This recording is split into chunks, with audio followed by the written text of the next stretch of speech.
China's leaders have traditionally used big idea slogans to promote the ideals and governing philosophy they want to foster for the present and future of the country.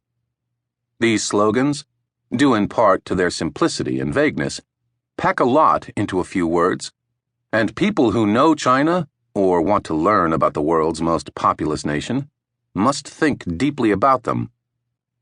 When they make pronouncements in slogan form, the leaders of China's central government aren't just articulating a philosophy or trying to inspire people.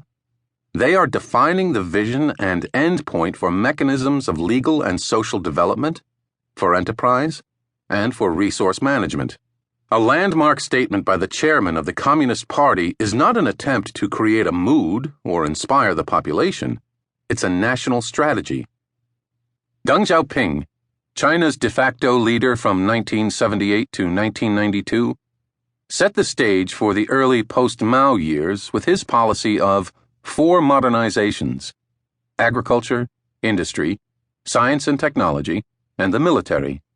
Deng affixed 2 names to the next era: reform and opening, and socialism with Chinese characteristics. It was a movement that birthed the Chinese economic miracle of the past 30 years.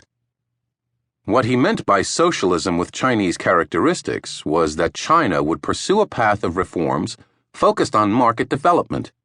The deeper, unsaid but readily understood meaning behind it was that China would abandon the ideological purity and the cult of Mao, dictatorship of the masses, in favor of something far more pragmatic, a version of the use of capital and markets that was compatible with China's own economic history and with some non-Chinese versions of capitalism dominant in our age. In 1992, when it seemed that power struggles within the party to reverse market reforms were gaining ground, Deng made another pronouncement: to get rich is glorious.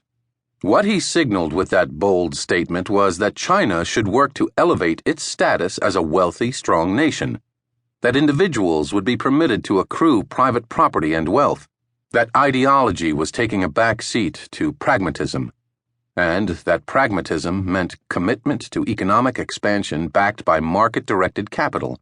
It wasn't just an empty slogan. It was a major policy direction. Deng's successors, Jiang Zemin and Zhu Rongji, were successful in implementing extensive reforms that opened numerous sectors to foreign investment and took China into the World Trade Organization, WTO.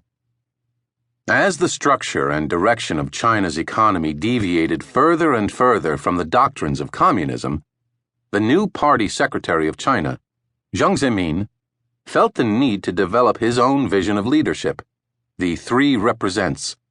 Announced in 2000, the vision aimed to reconcile the direction of China's development, more social reform and more capitalist constructs, with China's political status under the Communist Party. In other words, it was an attempt to answer an obvious question. How is it that a country led by the Communist Party is encouraging the ownership of production by private interests and the accrual of personal wealth? Jiang's 3 represents state that the party stands for the development trends of advanced productive forces, 2, the orientations of an advanced culture, 3, the fundamental interests of the overwhelming majority of China's people. So much for collective ownership of the means of production.